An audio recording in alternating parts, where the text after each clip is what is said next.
LSG, DC టీంల మధ్య social media war మామూలుగా లేదు కదా! అసలేం జరిగిందంటే, లక్నోకి, ఢిల్లీకి నిన్న మ్యాచ్ జరిగిన సంగతి తెలిసిందే. అయితే మ్యాచ్‌కి ముందు లక్నోలోని ఎకానా స్టేడియంలో కేఎల్ రాహుల్ మెట్లపై నుండి కాన్ఫిడెంట్‌గా నడిచొస్తున్న వీడియోని డీసీ ఎక్స్ అకౌంట్‌లో పోస్ట్ చేసింది. అయితే మ్యాచ్‌లో మాత్రం షమి వేసిన ఫస్ట్ బాల్‌కే కేఎల్ రాహుల్ డకౌట్ అయ్యాడు. దీంతో లక్నో అడ్మిన్ కేఎల్ రాహుల్‌ని రిమూవ్ చేసి ఖాళీ మెట్లను పోస్ట్ చేస్తూ if you know, you know అంటూ సర్కాస్టిక్‌గా పోస్ట్ చేశాడు.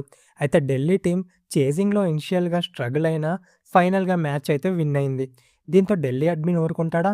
అవే ఎంప్టీ మెట్లపై డీసీకి, ఎల్ఎస్జీకి జరిగిన లాస్ట్ 5 మ్యాచెస్ రిజల్ట్‌ని రాసి పోస్ట్ చేశాడు. అయితే ఈ 2 టీమ్ల మధ్య జరిగిన లాస్ట్ 5 మ్యాచెస్‌లో 5కి 5 ఢిల్లీనే విన్ అయింది. దీంతో లక్నోకి మాస్ రిప్లై ఇచ్చారంటూ సోషల్ మీడియాలో పోస్ట్ చేస్తున్నారు.